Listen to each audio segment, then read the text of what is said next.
Right Yes. ahead. I'll let you guess what it is.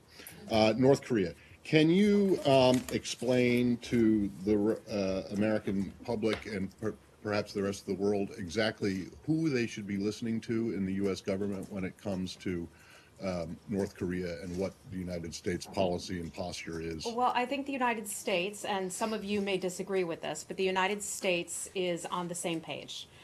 Whether it's the White House, the State Department, the Department of Defense, we are speaking with one voice.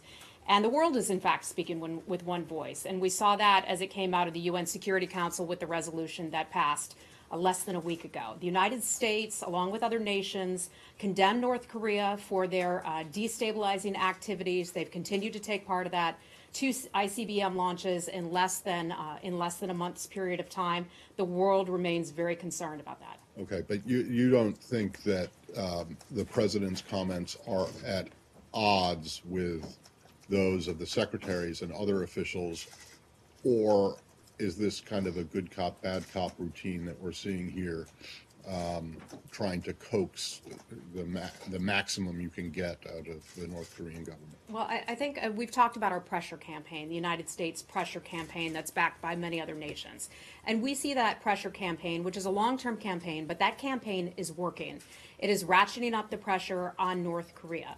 The president spoke about this yesterday. Secretary Tillerson spoke about this by playing back to the United States earlier today. And the secretary spoke about the president's words. I think that is what you're referring to. And he said this, look, the president is sending a strong message to North Korea in the kind of language that North Korea understands. The secretary has talked in the past about how the president is a very effective spokesman.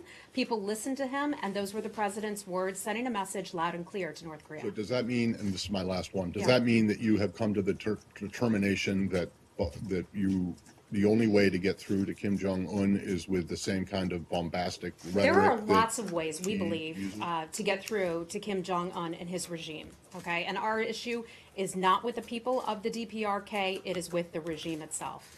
And that message has been strongly sent throughout this administration when the president and Secretary Mattis and Secretary Tillerson agreed that the top security issue for the United States would in fact be, well, safety and security of Americans first, of course, but would in fact be DPRK and the destabilizing activities, its illegal nuclear and ballistic weapons programs that continue to take place.